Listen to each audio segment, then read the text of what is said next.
There it is. Live streaming. Simple, Hi. they said. So this all started off, it was one, I don't know what it was a random thought I had a few weeks ago. I thought, you know what, I've got spare time on a Wednesday afternoon, why don't I live stream? I've now done it for 9 consecutive weeks. I thank you, yes, you can. I'll take those, that round of applause. I'm just checking our levels are somewhere near right, because the thing is with live streaming, there's a lot of little things that can go wrong. And on the last one you and I did together, we are here, I can hear you, I take it. I'm just Yeah. yeah, good, because we've had I'm still here. problems. I'm still here. Good. Well, you could be the only one there. I haven't looked. I'm sorry we're a few minutes late onto the stream as well. Totally my fault. Now, where do I start? Yes, I thought live streaming would be a piece of cake. Turns out it's not as simple as all that. First of all, I knew for the first few that I was doing, I was out of sync. And some lovely gentleman on the last one that you and I did together, about 10 days after we recorded, it said, I was out of sync and you didn't sound good, so I just deleted it. I thought if that is the only comment that you can put up, we really don't need your kind of help. So anyway, I was kind of getting ready for this, and you know what it's like? You try to do that one thing extra the whole time, don't you? You think, I can get away just with doing that. And of course, time runs away from you. Then, to sort out my sync issues, because you sounded and looked beautiful as far as I was concerned last time. I'm very envious of how good your iPhone 14, is it you got? 12? I do my best, Dave. I do my best. What iPhone do you use for camera? 14 Pro. 14 Pro, yeah. So same, the very same, well, not the very same one, but the same one, basically, I have here. And it is giving a lovely result. But so I just wanted to get things right. And then I had to buy this new Focusrite Vocaster one, which has got me in sync, I think, as far as I know, I'm in sync. I'm not going to draw any more attention to it. Looks good to me. Good, we'll take that. And then I had this problem, I couldn't hear you. So we got on about 3:10, and thank goodness you were early, because then it got me panicking. I couldn't find where the devil to talk. Hey, Jacob. Now, Jacob, that's right. Now, Jacob has become a really good friend of mine. See, we've already got 4 people in, which is 4 more than last time, Dave. So we're I'm very excited. Hello, everyone. Yeah, and please just let us know that we sound okay and look okay, because I haven't had a chance to adjust levels and everything, but I think Dave and I... And also, please share this. Because it'd be great if we have more than 4 people even. That'd be amazing. Jacob has become a really good friend of mine over the last 2-3 weeks. Basically, you don't write on Medium, do you, Dave? I don't. I've dabbled a little bit in the past. I've not really done it in a commitment way. I think we're all going to start dabbling soon, but we'll get to that in a minute. But Jakob's been brilliant, because basically what happens, I write for a publication, and if people are watching and wondering what publications are like, it's kind of like a newspaper. So I write on my own page, and then I submit it to a publication, and if they like it, they publish it, which obviously means it gets seen by more people, and I get read more and hopefully earn money. And before, I was having to wait for the publication to publish me. It could be, well, in some instances it was the day after, it could certainly be hours after, but Jakob's been so on it recently. Within moments of writing it, it's up, which in theory means that I could earn money. But Medium have changed a lot recently, a lot. So to give you an idea, should I be crass and name numbers? Yes. 7, 8. My best month on Medium was $1,000. Nice. That's just gone down to 30.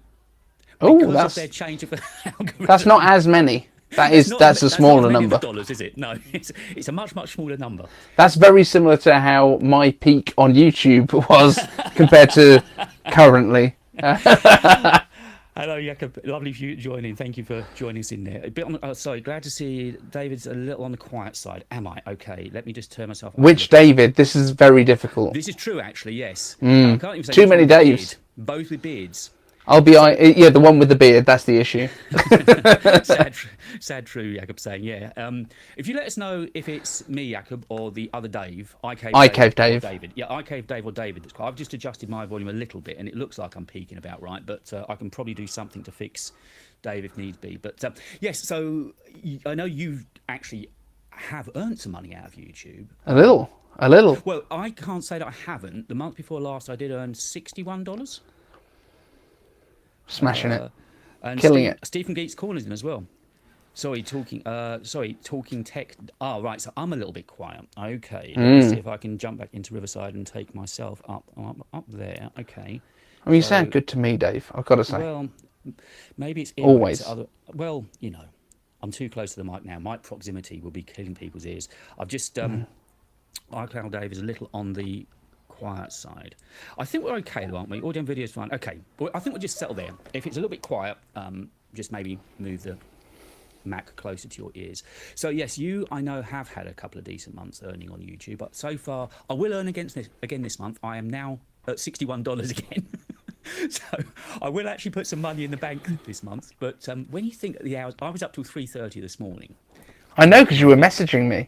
Yes, I was messaging you, and I put up a screenshot as I was finished for the night saying captions can wait. And that, funny enough, is something Jakob was just messaging. I've had so many messages coming just beforehand. So on Telegram, Jakob, who works a Medium, works a Mac o'clock, and has been brilliant at publishing me recently. Awesome lad, really fantastic. But he was saying, oh, maybe you should think about captions. And I said, funny you should mention that. I am now putting captions on all of my videos, embedded in the background, and in about 20 languages as well, because it's supposed to help with SEO. Do you caption? Because I know we're obviously going to get into locking horns in a minute with being a disloyal iPhone user such as myself, and you, who is very, very loyal, and people know your brand.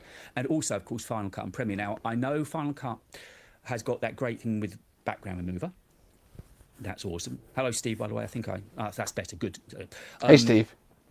So yes, I know that Final Cut has got that. Where Premiere comes into its own is the way it can auto-generate captions for you. So you don't have to type a script or anything. It's AI actually picks out your voice very, very well. I'm jealous of that. Creates an SRT file, which if you're in the business, you'll know exactly what that is. I know Steve, I think, found out about this after I mentioned it last time, and it's bloody noisy cars. It generates the SRT, and once you've got that SRT, of course, that's the key to the world, because then you simply upload it and you can translate it into as many languages as you want. Speaking of Final Cut, I saw, I think Alex certainly, and I think Patrick, I think possibly cleaning up the triumvirate, Mark even, have said there's been issues with Final Cut recently. True or false? True, as far as I'm aware. However, have you been having issues or not? Well, no, because I saw the issues and I went, turn off automatic updates. So I have not been subject to those issues, which has been really, really helpful, because especially this week I've been like way back on actually making content, which is really good. I didn't need no crashes this week, because my turnaround is typically sort of 7:40 in the morning to around about 11:30. I'll tend to get a video turned around from like script, filmed, edited, published. Do you read script word for word? In most cases, so kind of 50-50 for my videos. So my top, I try to do 3 news topics. That tends to be the format that I do, is like 3 main topics, and then iCave answers, which is our kind of Q&A bit that we do. So I tend to try and do 3 topics, which I will script, and then when we get to iCave answers, I just put the question in, and I don't really read them beyond, does this actually make sense as a question, before I film. So I don't do any kind of research on the questions typically. So those are off the cuff. That's kind of how I structure it. So you get a bit of off the cuff and a bit of structured, this is what I want to talk about. So yeah, it's yeah. But I do have a teleprompter that I use typically. I went through a spell of teleprompter, particularly when I was doing the all the headset videos back at the beginning of the year. Doesn't that seem like a long while ago now? When we went through that spell of then not having anything to talk about, so we just filled every column entry we could with what we thought the headset was going to be. And of course, I came across that brilliant renders artist, Marcus, and we did a lot of work together. Yes. He was giving me so much technical spec. There was no way I could possibly get that right in front of the camera. So that's when I bought a teleprompter. And then I went full circle and I became dependent on it. And I got okay at using it, but I've realised now that I am better. What I tend to do is repurpose content, which is no sin, everybody does it. So basically, on Mondays, I'll write a blog that I know is going to be that evening script-ish. So it's still fresh in my head. And then by the time I sit down on Monday evening, which is generally when I shoot the A-roll for the week, I just have another Mac open, read it off of, it's in Ulysses that I write, I read it off of there, and then I kind of just speak to Canva without the need of a script on the whole, which is kind of working okay for the time being. So I've sort of, because you go through these different ideas of settling into workflows, don't you? You find different things that work for a short time, and then you can make it better. You know, I could do that, I could do that. and just get it a little bit better. But Yeah. the joy of these, of course, is that we don't script at all. I mean, Dave was kind enough yesterday to say he was around, and generally I do these alone, which is all well and good, but it's lovely to have company and to banter around.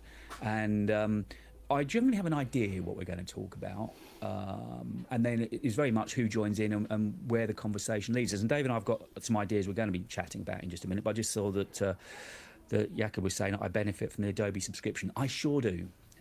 Subscription-based, of course, that could be a whole podcast or live stream in itself. With the most ridiculous one recently that went onto subs was Waves plugins. Okay. How they can think that's a benefit, because with plugins you tend to sort of buy them once. DS, it will work once, it will work forever. Same with the compressor. I don't see. And I used to, it's one of those things. If I was having an issue with some audio one day, I'd go and buy a plugin. Whereas now, if it's a subscription, I'm going to think, I'll find somebody else, thank you. I just don't. With Adobe, though, and I know people have moaned about that, I pay 50 quid a month, but then again, I use every day. I'll use Lightroom, Photoshop, Premiere Pro, and probably Audition, and then on top of that, Adobe Design, which used to actually be my job before the pandemic with the design business that I've got. So, I do get my bang for my buck out of Adobe. And the only reason I actually ended up using Premiere was because it was sitting there as part of my subscription. There was no great loyalty, but it was like, well, okay, I know I've got one of the 2 or 3 best editors sitting there. Why pay for something else? And also with Adobe, you kind of know how they work. And of course, there's a lovely synergy between Audition and Premiere as well, that you can bounce audio back and forth, and so you can do all of the granular editing that you want in Audition and just bounce it straight back into your project over on Premiere. I wish I'd got used to Final Cut, I really do. I like the look of it. I like the way it sort of seems to look on the screen, which might be a very surface thing, but it does look user-friendly. It's helpful. Because I've never used Premiere. Like, I also subscribe to Adobe, but not for everything. So I have the photography package, I think it is, which is about 13 quid a month, something like that. Lightroom and Photoshop for that? Yeah, it's Lightroom, Photoshop, and then you get a couple of the other like edge bits. Is it Bridge and stuff like that? Yes, and I've never worked. Which I've never used, and I don't really use Lightroom either. I think if Aperture was still a thing for Apple, I would probably still use that, but iPhoto does vast majority of what I need. And I tend to do most of my photography stuff on the phone as well, so it's not. Yes, I don't own a proper camera anymore. I think we talked in the last podcast about how I got rid of my Lumix, which was my actual camera, and swapped it out for the iPhones because the iPhone was giving me better results, if I'm honest. Yeah, well, certainly when I look at your picture, it's weird when you do this. I spend this time looking at us in YouTube Studio, which is quite low res. But if I flick back to Riverside, I know it's amazing. It was, it looks so lovely. Crispy. Yeah, it looks lovely. And this is using actually one of the camera effects I've realised now that iOS has for continuity camera. So it is adding an artificial blur. But it's pretty convincing. I'm not gonna adjust the amount of it, can't you? You can adjust the amount. Yeah, you can kind of set up the amount of bokeh that you want on it. But I think this is pretty good. Without wishing to publicise somebody else's content, I did watch Tyler Stallman over the weekend, and he's just done one, funny enough, clearly a paid video by Riverside, who we are using at the moment to stream out of. But he was talking about, funny enough, now there's a photographer who's, very well. You watch Tyler, I take it, do you? Not really. The only photography stuff that I watch is probably a bit of Peter McKinnon, but I know him from my sort of magic industry days more than I know him through photography. Hello to you. And there was another guy that he had. I don't know if he's like Finnish or Swedish or something, but he's worked with Peter a few times. You will probably know the guy that I'm talking about better than I do. I don't remember his name, but I've watched. Sorry? Is it Matty Harper? It may well be, actually. Yeah, that makes a lot of sense. Yeah. That sounds right. So I watch those guys and I kind of the cinematic stuff that they do. But honestly, for the kind of content that I make, I wish I had time to do that kind of stuff. Yeah. But typically, because my stuff is such a quick turnaround, because it's all news-based, it's not even that much opinion, really. I tend to kind of research at night and then kind of put my script to bed, and then I'll pick up the camera in the morning, film it, edit it, and it's out. Like, it's normally uploading by about 11. Yeah, so it is very much a quick turnaround thing, isn't it? So Yeah. I'm just taking my levels up a little. Someone else has mentioned I'm just a little bit quiet. So am I going the right way? Hold on, let me make myself a bit louder. Hopefully that's getting louder. And I mean, the other thing, just while you're sorting out your audio, Yeah. the other thing that I tried briefly was doing 4K, but it really doesn't matter for what I do. Like for news content, if you put it up in 4K, it takes about 4 times the length of time for YouTube to process it. And by that point, someone else has got a video out before me, and mine is all about what's the story, not about how nice does this look. It's me. It's like nobody needs to see this in more detail. Nobody needs that. Everybody needs to see your face. It's all about the face. It's all about the face. I think we're peaking. You can see what I look like. People will recognise me. It's fine. Yeah, this is. Sorry, that was Andre said we were fractionally different in volume. Hopefully, Andre, I've just fixed things a little bit now. And yes, I'm trying not to touch the levels once they're set, but I think we're just about right. Anyway, Andre, lovely to have you join in with us. Thank you for coming along. Yeah, you talk about the resolution. That's another thing. Because tomorrow I'm off to Alex's studio. We're going to record the podcast together, which we try to do when real life lets us, because it does add value to it without a doubt, and we've got quite a lot of products to talk about and everything this time, so I'm making the drive there. But that of course tends to be an hour long, and if I'm here and I've edited it and uploading it, no word, a 4K hour long video will take about 6 hours to upload, because I'm only on 15 up, so it takes forever. And it's just I was going to say that the perfectionist in me, it could also be the idiot or the knob in me that just wants to make it as good as can be. And I figure if I can be in 4K, I'll be in 4K. But Alex has got really good speeds. He's on 5G there. It uploads for him so much quicker. And even at my A-roll studio, it sounds like I've got this big situation going on, but basically it's another office away from here that looks good for recording. I mean, there at least it's about 100 up, so sometimes I even just put it onto a hard drive and go there and just leave it uploading, because the upload speeds are cruise time. But you're right, particularly on news-based stuff, if you're doing a quick reaction video, say after an event, and so you upload in 1080, I take it, then, do you? Yeah. So yeah, I shoot everything in 2K. I use Filmic Pro on the iPhone, and then I use the iPad with Filmic Remote to kind of monitor everything. Which means that I can use the good camera as opposed to using the selfie camera, which is that's a massive win. And I think that's the big issue that is most of the time when people say that they're shooting their videos with iPhone, if they're shooting themselves, they use the selfie camera and it's not as good. It's up to 4K now, but it's like the worst 4K. Whereas when you use the good sensors with those big lenses on the back, you're going to get way more light in there. Like, this is not a bright room that I'm in, as you can probably tell. Well, no, it looks very well lit, actually. It's dark behind me. I've got one little newer light up there, and I haven't even turned that one on, I've just realised. Although I'm going to move some lights around pretty soon. And obviously my boiler's just kicked in, so I get a bit of audio rubbish going on. But, it's enough. It's enough to get out news. News is the most important thing. Exactly. That's what it's all about. So that's sort of a little preamble of what goes on behind the scenes. Should we start talking gear? Let's do it. Let's do it, David. Let's get dirty with it. I'm excited. Let's start off something I wrote about yesterday, and it was, Jakob will know. I wrote about all that we know that's coming for iPhone 15. By this late in the cycle, I think pretty much we are reasonably locked on as to what's going on, aren't we? We pretty much know what's going to happen. Because obviously a lot of the case manufacturers have had their dummies through anyway, so that's always leaked out. And so let's go through it and see if you're the man with the knowledge. I kind of, I think I've got an idea, but your knowledge is greater than mine. So the first I want to see what you have heard. Right, and then we'll compare notes. Dynamic Island, which I barely use, comes to the whole range. Great. Fact? As far as we know, yes. Yeah, so I think I've used it on a handful of occasions, literally a handful of occasions, and normally it pops up when I've got a podcast on, and occasionally I remember to tap it just so it comes up onto the main display. But I'm not the sort of person that lives off of Uber Delivers and Uber Eats, so I'm not looking at my Uber man and how near he may or may not be, because I don't really have much of a life. if truth be known.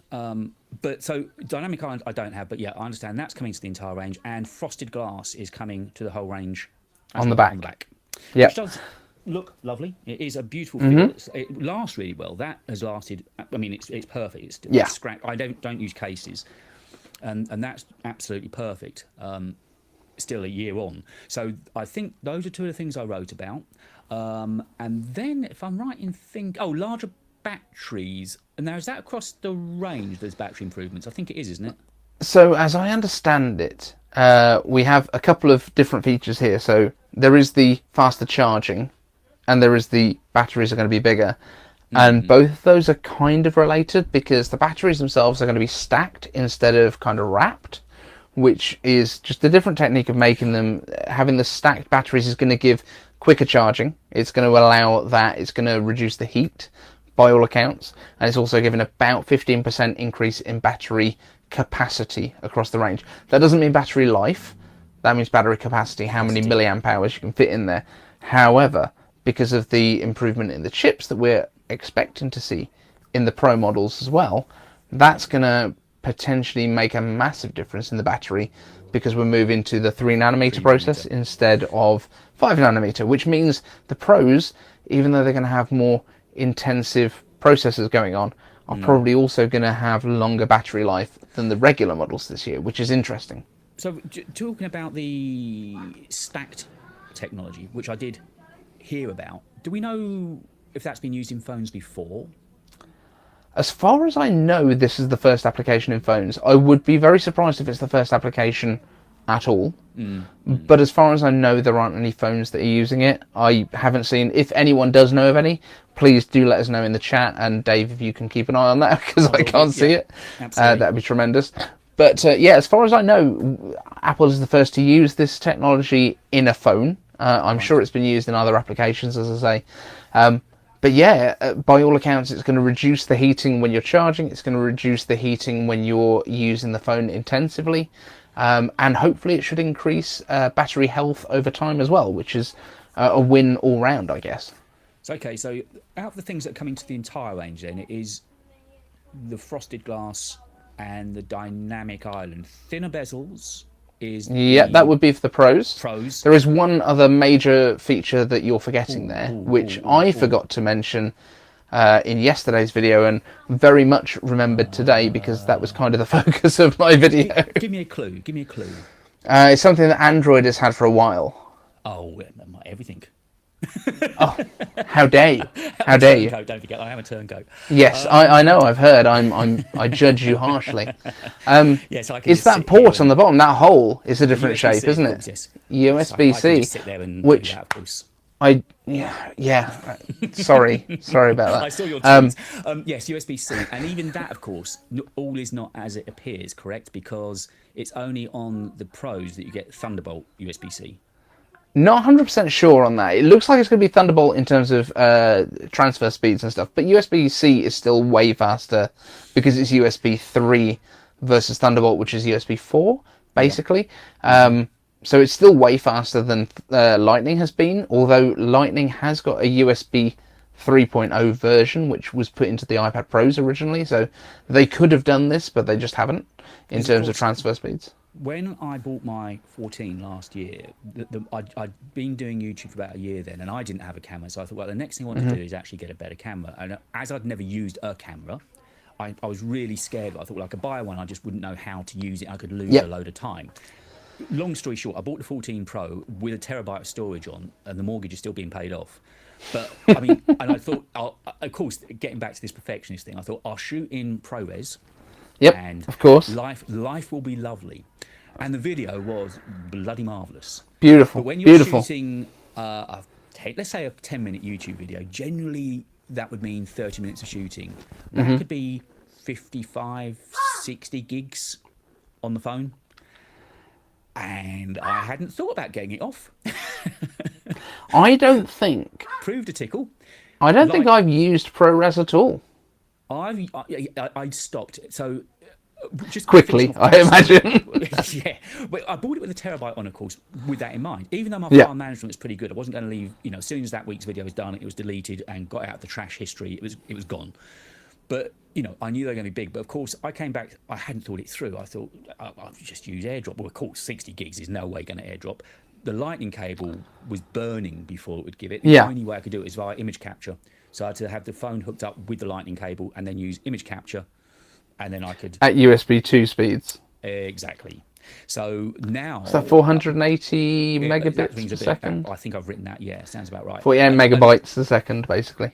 And it was just, you know, it just became, like you were saying, Several the days. fact of having ProRes video, I thought this is pointless. You know, I was waiting overnight almost to get a file off the phone. So now I know you're kind enough to mention on one of my videos recently about my editing. You'll see some cutaway shots. They're still using the 14, but I've just put Very it in cinematic beautiful. mode and very those quickly. those files are easy. Yeah.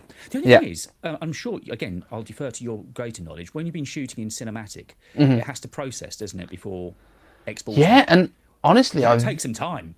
barely No. used that as well. Oh, I Because use that all the time. So I have it set So- to 2.5 aperture. 'Cause Yeah. it kind of matches the camera, but it does take some time. And that's the only time Mm-hmm. I notice the phone get hot is when it's processing that. I used it a little bit on holiday, but yeah, again, I find that the basic, like the sort of portrait mode photos are really, really good. I do find that that's great, and I've used that quite a lot. I find that for photography and for sort of video stuff, if I'm just further away and I use the telephoto Basic lens, camera, yeah. I get actual bokeh, and that's probably better. Yeah. It's not synthesized, is it? Yeah, but and it doesn't kind of pop in and out on little areas. There's always yeah. some sort of errors on it, and it's very, very good for what it is, but it's not perfect, and it is distracting when it doesn't work perfectly. So I genuinely haven't really used it. I haven't used the action mode very much. No, I've not used that. I haven't used, like, there's so much stuff I don't use on it, but what I do find on the iPhone cameras that I don't think anyone else has really got down it in the same way is that LiDAR. LiDAR for autofocus is absolute chef's kiss. Like, that's the one. Well, now I have had some. I'll be able to give the camera some context because I have been using some Android phones, various kind of ranges of Android phones. Probably the best one I've got here is Alex's, which under some misguided way he thinks I'm returning to him tomorrow. I think you'll find I mysteriously forgot to take it with me. Weird. The 7 Pro, the Pixel 7 Pro does actually. Hey, Sharon. Now, Sharon's lovely. Sharon sent a message over the Is this Sharon B? Yes, it is Sharon B. She's one of my Patreons. No, I am. Oh, Sharon, you pay Dave. The secret's out of the bag now. It's for the news that I put up on there. It's I lovely to think. have you along. I wouldn't say it's good morning. Good morning to you. I think you've got us on crafty at work, so you can be shared by David and Dave. You can have us for the price of one, basically. Too many Daves. Yes, so the Google Pixel 7 Pro, that does give extraordinarily good camera results. That was probably on the video wasn't as good. The camera was nearly as good. Then after that, the next phone I bought 2 Androids to try and make some money out of and review. The Nothing 2, dirty girl. which has actually done quite well for me. Now, that camera's nowhere near as good. You can get good results out of it, but you have to go into the pro settings and you have to begin working with white balance and exposure, and it takes some fiddling around. It can't be a running gun camera. You can't just pick it up, take a picture, and know it's going to be a good picture. It's not that kind of a phone. And the one that I'm playing with at the moment, the Samsung Fold 5. All I would say for that is for 12 megapixel cameras, boy, Samsung have done something right. They are ridiculously good for 12 megapixel cameras. Well, if you think the 13 was a 12 megapixel, like the iPhone 13.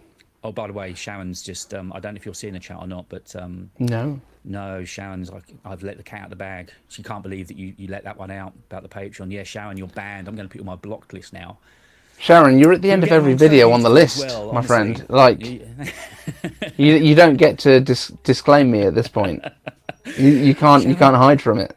I don't mind working for nothing. I'm used to it at this point. It's lovely to have you along, whatever. And I just hope we're keeping you company as you're getting on with your day over there. I don't know what part of the state. Do you know what part of the state Sharon's in? Is she in New York? I don't. I'm not gonna lie. Patreon at the moment has been paying me more than YouTube ads. Like, that's not saying a huge amount, but it's you know, I think we're on about a par at this About a point. par. So yes, going back to we were talking about the cameras, weren't we? We were talking 12 Yeah, megapixels. Yeah. yeah. So I think the iPhone, although it's, I guess kind of the iPhone for me is the ultimate camera, because the Androids, from what you've just been saying, sounds a little bit more like professional cameras, if you like. Like, you can get really good results out of them, but you need to know what you're doing. Yeah. Whereas the iPhone will give you a good result 99% of the time without any work at all. And that's kind of the joy of it. It's Like as this. if you've just read my script for the video earlier this week. That's exactly what I said. It might have actually been last week's video, but I said that with iPhone you can just pick it up pretty much night or day, light or dark. I get a decent result. You could pretty much hand it to somebody who had no interest in photography, no interest in framing, looking for light, anything, and know that you're going to be pretty spot on. Yeah, I think what they've done is they've done far more work behind the scenes to let the camera know what to do in the majority of circumstances, because they know they're going to sell 120 million a year. So they've only got, I guess, what, 5 sensors?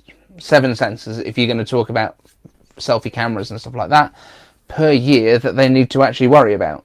And that's because you've got 3 different focal lengths. You've got a selfie camera, and then you've got 2 focal lengths and a selfie camera on the regular model, the non-pro model. That's all they need to work on. Like, whereas Android manufacturers, they might sell 1 million or 2 million of a device. There's not going to be that many that are selling in, you know, the tens of millions, I would guess, per device. Like, Samsung sells a huge number of phones. Not many of them are their flagships.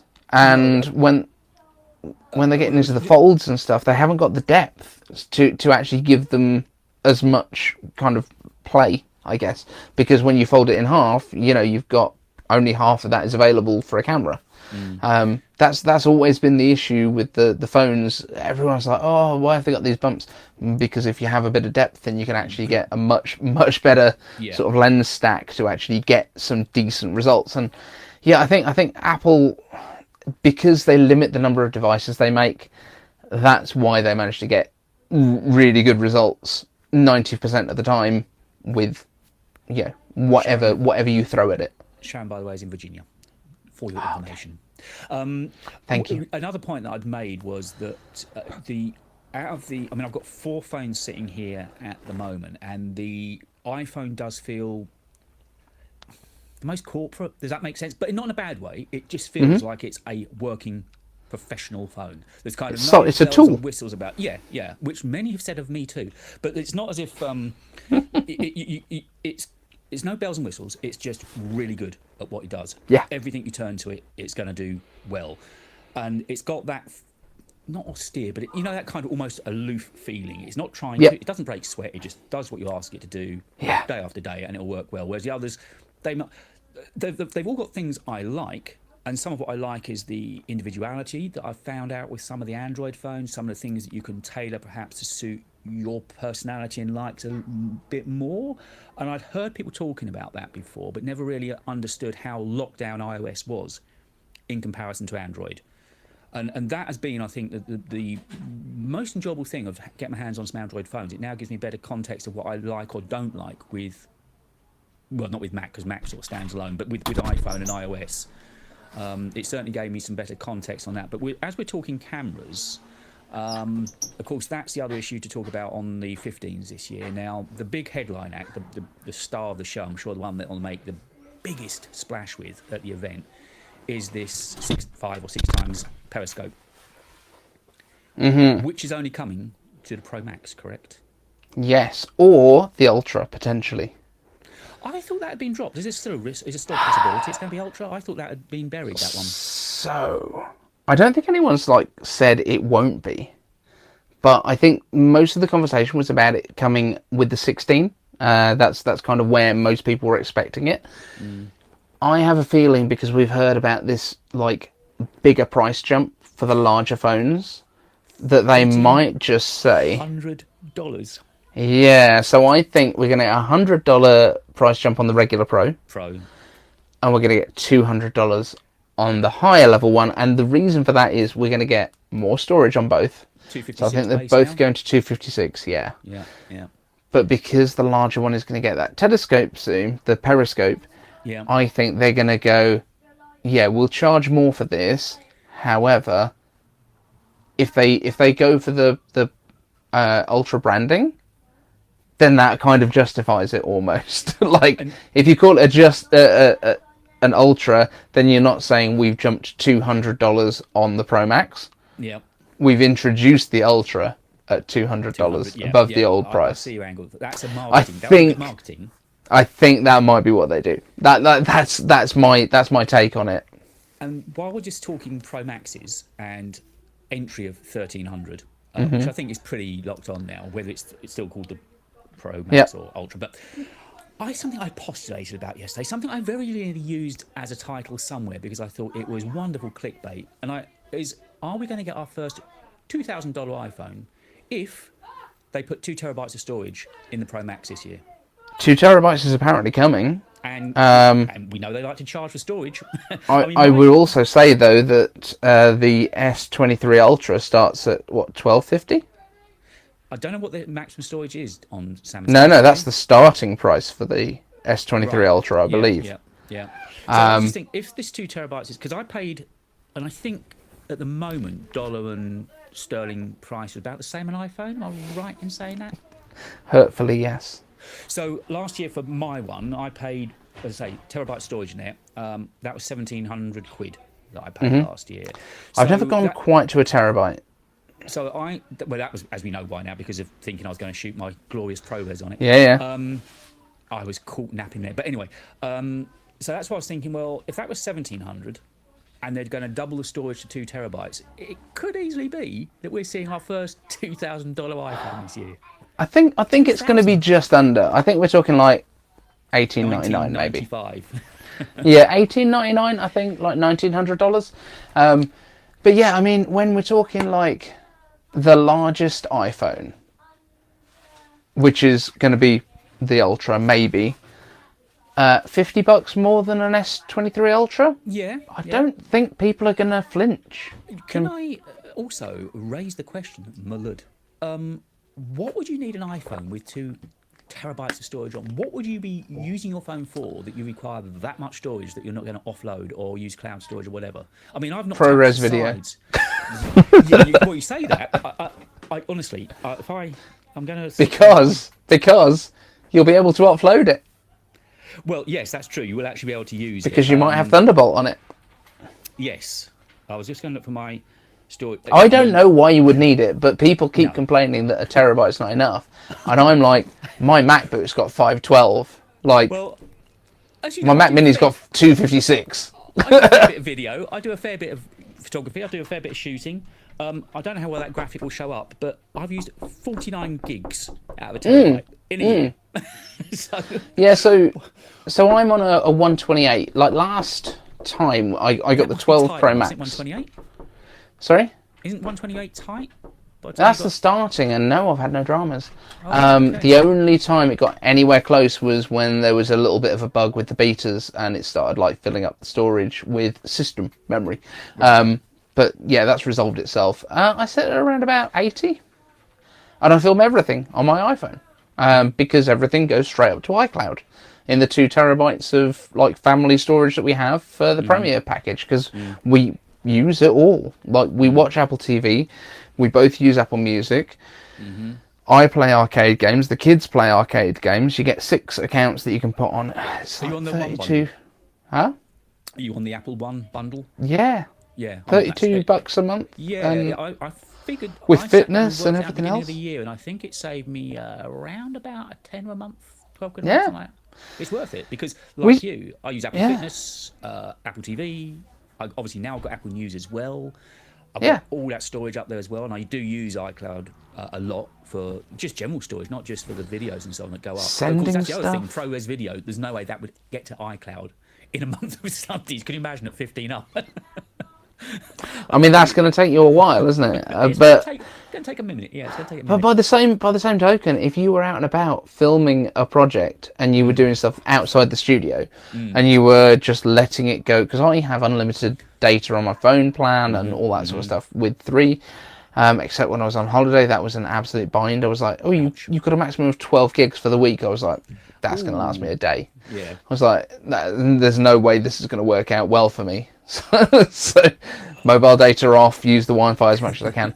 But yeah, when you're out and about and you're filming projects and it's just uploading in the background, you get home and you just open photos and your stuff's there. Like that's something else the magic of it. I much prefer iCloud to Google Drive. Yeah. Now, I don't know if it's just because I'm long in the tooth with it. I've used it for longer. I understand its machinations better. I just know how it works. I just find Google Drive, there always seems to be another folder somewhere that something's in or that you've got to delete out of. And also, when people have sent me stuff, there's this age-old... I've got a client from about 3 years ago that uploaded a load of files to me from their Google Drive. They're still sitting there. I've got no idea how to get rid of the bloody things. They're just sitting there. Because if you get rid of them, does it delete them at their end as well, and then you both lose it? Yeah, and but it's filling up both of your storage. Anymore. The first time I hear from them is I don't want it to be when they say you just deleted a year's worth of our images. So you download it all first, and then you delete it, and then if you get a phone call, you pop them back in. I just find Google Drive a little bit confusing, and yet when you listen to a lot of creators speak. Marquez, for instance, I know is a big Google Drive user. Obviously, I say I know personally because we're in touch. Your besties, we know your this. Bestie Prosser, I think him and Sam use Google Drive as well. Mm-hmm. All these Apple people seem to use Google. It seems to, and Alex, for instance, whenever Alex and I have to transfer images or videos, clips, or whatever, when we're doing a podcast together, it's always via Google Drive. He turns to Google Drive first. It just seems a lot of people that are in the Apple world, in the Apple ecosystem, use Google Drive, and I don't know what I'm missing. I need someone to explain to me why it's so good.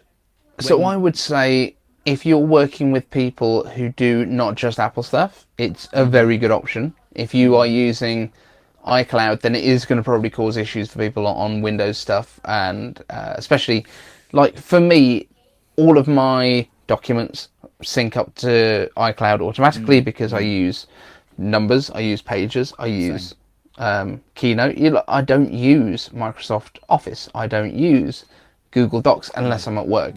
For work, we do because that's what the company uses that I work for. So, I've seen both sides of it, and I have a work iPhone which basically uses the Google suite. So it's kind of almost running semi-Android, I guess, because everything on it is Google. Like it's Google Mail, it's Google Chrome as the browser, it's all of that stuff.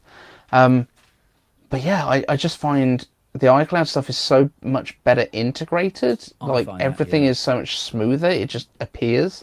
Like I use my iPad for music because I sing with like a harmony group, and if I upload something that comes through to me on WhatsApp on my phone to like books, Apple Books, I open my iPad and there it is. It's like. It's so good. Like this is the stuff it's that magic and that ecosystem stuff that does make a big difference for me, and that's why when you've said about moving over to Android phones and using Androids, I mean the last time I used an Android full time was I guess 2016, 2017, something like that, and it was an old Android. It was like an A8 or something, Samsung A8. I just disliked the way that the system worked, and I'm sure it's much better now. Well, I don't want to learn it again. I can't see me...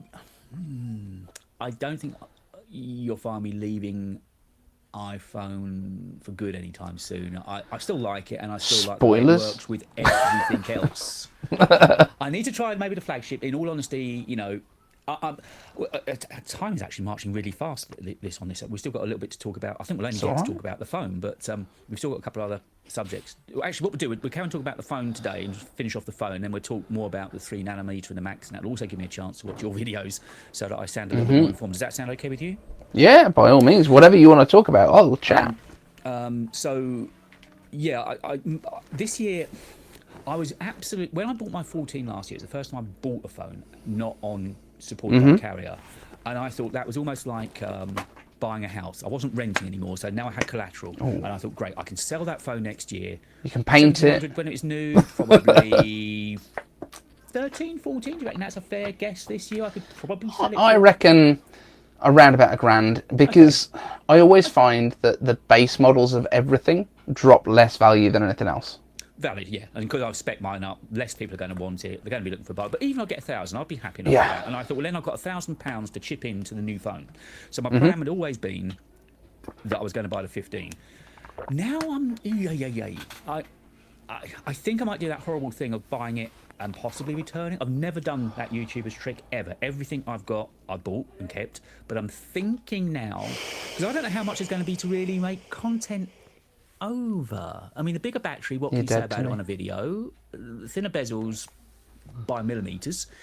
Imagine all the cables you can plug in it. Well, yeah, but of course now, just out of frame, for a month from our lovely friends at Battersea, I bought myself a Belkin 3-in-1 wireless charger. So now I'm cable free. So, I mean, I'd only really use the port for transferring ProRes, which I don't shoot anymore. So, I don't know if the phone's going to represent enough for me. It sounds horrible, but to get value out of, to try. I don't think it will. Money out of. I don't think. No, 100% no. Are you buying it? No. Would you do the buy and return? No. I've never done that. No, I've not done it yet. It feels dirty, but I know so many people do it. I'm not going to lie. When I bought the MacBook Air, because I was unemployed at the time, that was the plan. And then I was like, no, but I really like it. So you have to explain to this is after 14 days while we're still in the house. Oh, I forgot. Oh. So, no, I've always done the 2-year thing. Like, since my iPhone 4 was my first iPhone. Or do you keep it? Yep, always on the carrier. Right. My iPhone 4 was my first, then iPhone 5, then iPhone 6, then iPhone 7 Plus, then iPhone 10? No, 10s. Because 10 came at the same time as the 8, didn't it? Yeah, 10s, and then 12 Pro Max, and then 14 Pro. And that's been my iPhone journey. Like, I've still got most of them in the drawer. The only one I actually sold, I think, was the 10s. And that's because it was COVID and I'd got the 12 Pro Max and I was sitting at home, not doing much. So, but it's interesting when you're thinking that the 15 doesn't represent enough. I mean, the changes that are coming, and I think I might be saying that periscope lens, which is the big star really this year, is only going to be used for zoom work, for optical zoom, right? Yep. Yeah, so sitting using it as I use the camera in a studio or for taking B-roll shots or photos or thumbnails, whatever. Yep. Not going to make much of a difference unless you can't get close to what you're taking pictures of. Yeah. If you've got a restraining order against one of the products that you're photographing, then that's going to be useful for you. But it's coming out of my ears, but for different reasons. I mean, one thing we have heard is that the base 15 iPhone is actually going to get the 48 megapixel lens. But what I have heard is that that's what I've heard. Yeah, it's going to be slightly cropped, just so it's not as good as the 50. But I mean, that seems silly. But yeah, that's what I'm hearing as well. I don't know. Like the sensor itself is really really good. Like you can see, it looks pretty great. But at the same time, like the incremental differences. Like, I don't think any products are worth buying year over year. I don't think there's anything that is worthwhile unless you had a 16-inch MacBook Pro 2019 and then Apple Silicon came out. Like, that is a once in a generation jump. That's completely different. I think you are going to get much better battery life, and to be fair, the battery, I mean, everyone on Twitter's been talking about it this week. The battery health on the 14 Pros and Pro Maxes has not been great. Mine's sitting at 89%. I've had it for less than a year. Slightly better. Yeah, but I mean, I've been working this thing hard. Yeah, it's fine. And I don't actually notice a degradation in battery life, but it's 89%. Is it as good as it should be? Probably not. Mine's doing better. I'm at 97, but I mean, I like it. But so mine's doing okay.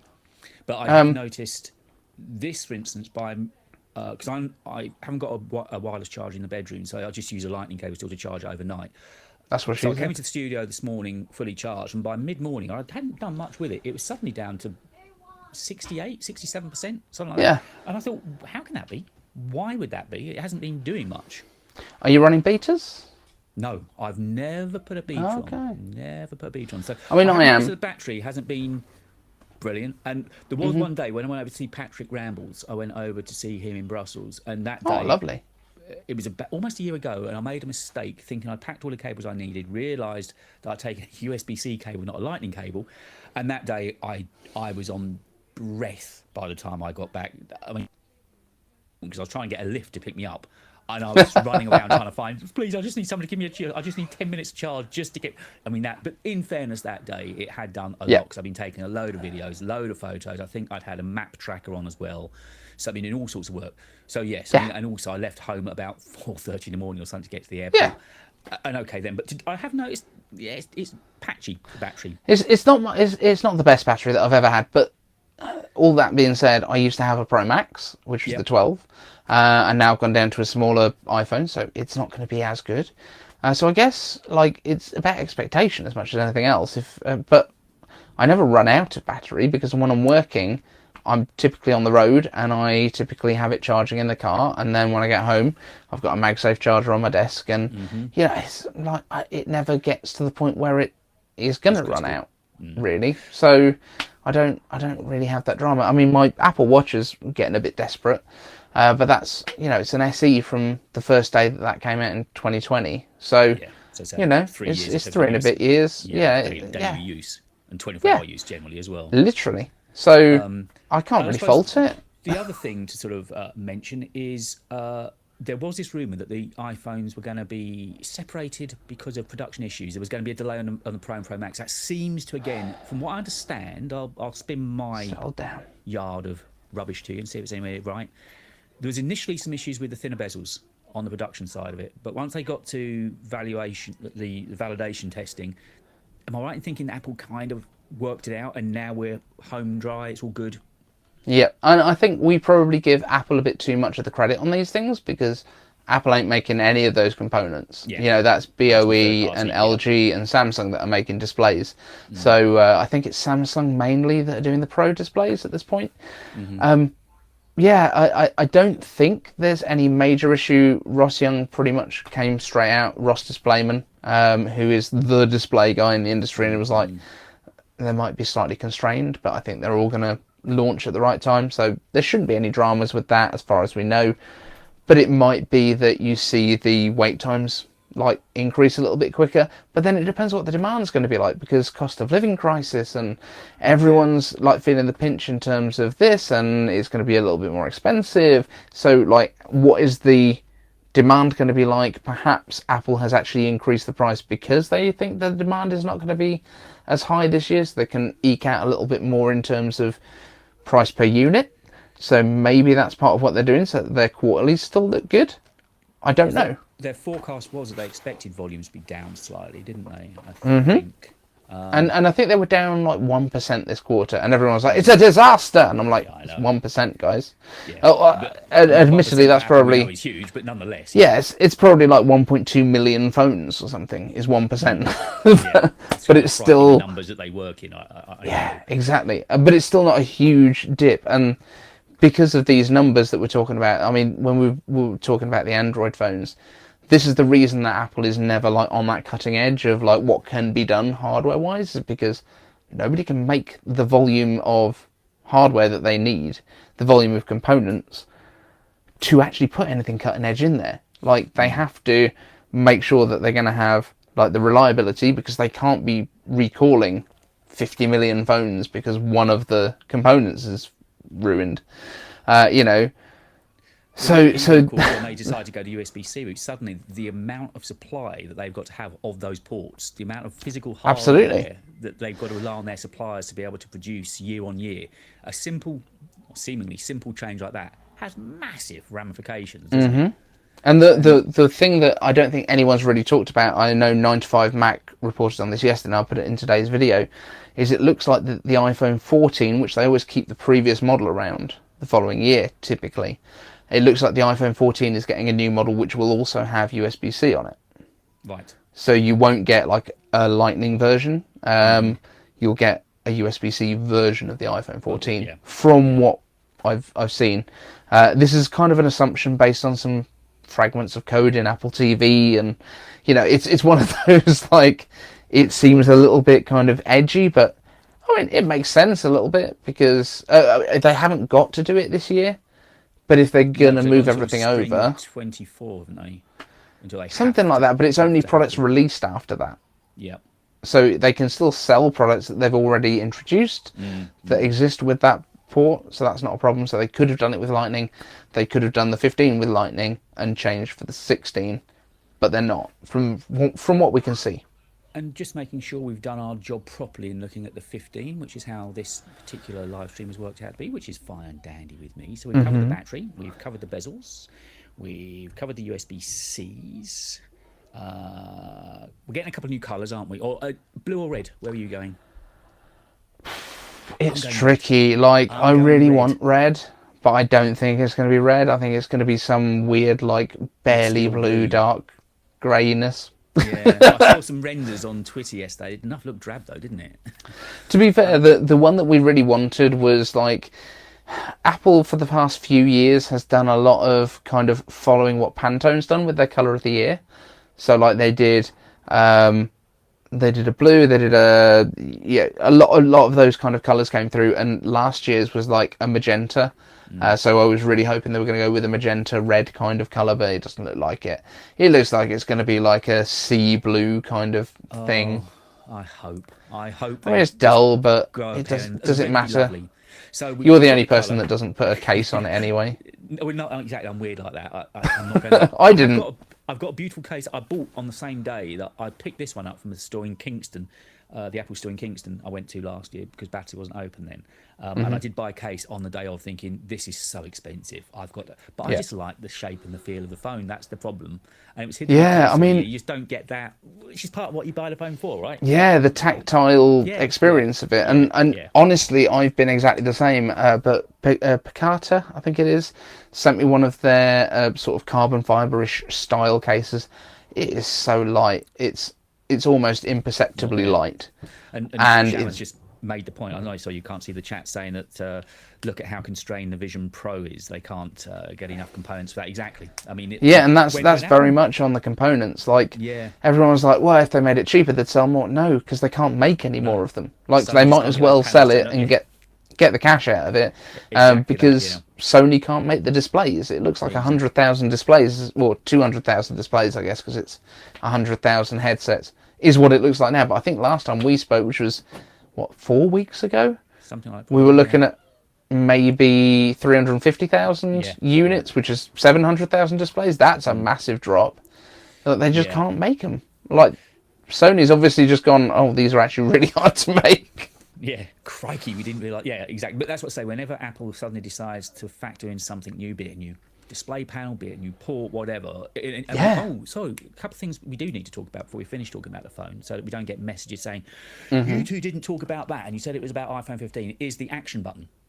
Yeah. Yep, that's something we should cover. So there's going to be 9 functions that you can map to it now. I reckon mute will be one of them. Mute is one of them. Recording, you can voice record with it apparently. Yeah, I mean that's cool. Like, cool. Open the camera, is it, or like? Yeah, because you can already use like the volume buttons for camera shutter. So I don't. I mean, that seems a bit much. My watch face set up. So I've got on my watch face at the moment, I've got Apple Fitness in one. I've got the camera, because when I'm using the camera in the studio remotely, I can just obviously set up recording and frame it. Check I'm in frame. I use it for thumbnails for that. Yes. Yeah. And I've got battery in one corner and podcast in the other. So I mean, I was. You're gonna have to go through my face now. Come on, you've had your turn. Go on, what have you got on there? We've got. I've got TV remote in one corner. For some reason, it's locked itself. Nice. Then I've got timers. Got timers at the bottom. I've got fitness in another corner, so my rings. Top, I've got weather, like temperature on the diagonal. Then I've got an analog face and digital time on it, purely because I'm rubbish at reading. All that often, do you? Sorry? I don't really change my watch face all that often. No, not very much. No. Battery has to stay on the display, because I need to know what my battery life is. Workouts and calendar. That's me. Nice setup. But camera, I always just go into the menu. I like the idea of the stopwatch, actually. That's handy. I might bung that on the watch face. I hadn't thought about with that. the timers. And to be fair, it's happening. Do you think that? I think it's happening. Yeah, it looks like it from all the cases that we've seen. Is that Pro across the range? I think it might be across the range. Oh, nice. If they're doing the redesign on the body on both, then I assume that they will do the same design on both, and get rid of the flip switch, because I'm guessing the flip switch, although I don't know of any that have failed, it seems like the sort of thing that could get crap in it and stop working, get jammed. Whereas the action button is literally the same as the volume buttons. I don't know of anyone whose volume buttons or power button, like the on-off sleep button, has stopped working. I don't know of anyone. No, my buttons are it's working. Everything's working fine. The old home button used to, until they went solid state, and then it was very, very reliable. And that's what they're saying they were going to do with the volumes and stuff like that. But obviously that's been kind of pushed back a little bit, it seems. Yeah, I think the action button. The action was coming across the range. That is a goodie. I mean, at least that will look different. At least that will, physically there'll be some. So on the outside you'll have USB-C and the action button, which will make the phone at least look new. So if you've gone out and spent your hard-earned on this year's 15, and it's sitting on a table, someone at least in the know will say, "Oh yeah, he's just gone." Will it be orange on every model? I hope so. I really do hope so. Those renders with that orange do look exquisitely lovely. There's a lot of people that hate the orange though, that think it looks cheap on the Ultra watch, and I'm like, no, it's Deathstroke. Like it's it. good. Same reason as me, because it's very near to McLaren orange.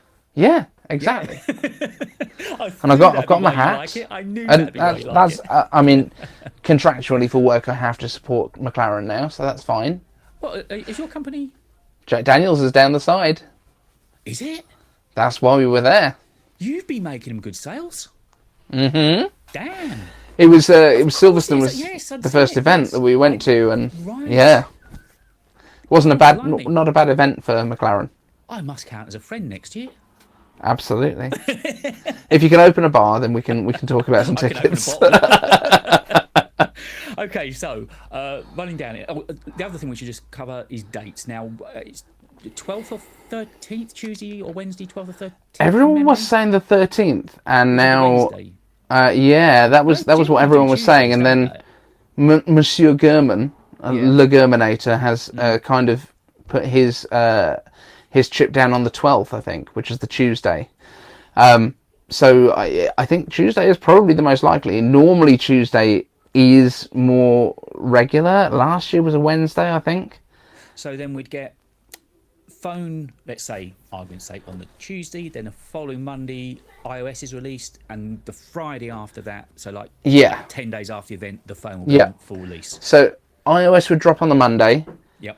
Most of the reviewers would have their embargo lifted on the Tuesday. Oh, as early as that, Tuesday or Wednesday, yeah? Typically, yeah. It's normally the Tuesday. Normally they'll stagger the releases depending on what else comes at that event. So we could have at that September event, we could well have iPhone, Apple Watch Ultra with black, and S9 chip, because the S9 is apparently actually going to be faster for once, and potentially iPads. Oh, I was thinking maybe AirPod Max. So I think AirPod Max may well do what they did previously and drop that as like a press release.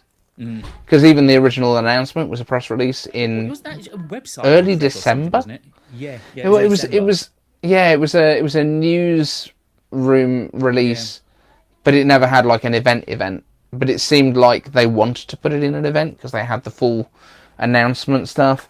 But it just didn't actually happen at an event. So I guess there was potentially some production issues, slowed it down a little bit, so they were just like, wait, drop it afterwards. Yeah. So I think we've kind of gone through a lot now. We've done colours, we've done bezels, we've done battery, we've done release dates, lenses, pros, non-pros, prices. Oh, prices on the non-pros, they're staying the same? I think so, yeah. Yep. Everywhere apart from the US has already had massive price raises because the US has done quite well in terms of like currency markets. So I don't think they're going to change in the US. It's basically going to be a 14, but with a slightly redesigned body that's still going to be aluminium but a bit rounded on the edges. The 15 Pro and Pro Max is apparently going to pick up some of the design cues from the old 14s, which had better internal design, so you could replace the back glass a little bit easier. That's so, right, yeah. You know, that sort of thing. But chassis, but I don't think there's the frame, of course, titanium on the Pros, yeah. Yeah, it seems that way. It'll be interesting to see how. I have a feeling that that might be the reason we haven't got red, because I think the colouring of titanium is really difficult, and I think more subtle shades are probably a lot easier. And everyone's saying it's going to make a weight difference. It's not a It will. great. It's not a huge part of the phone, is it? How much weight difference can that make? So the stainless steel has to be a bit thicker to get the same strength. The titanium Oh, can be right. thinner Yep. and With have the the same same rigidity. strength.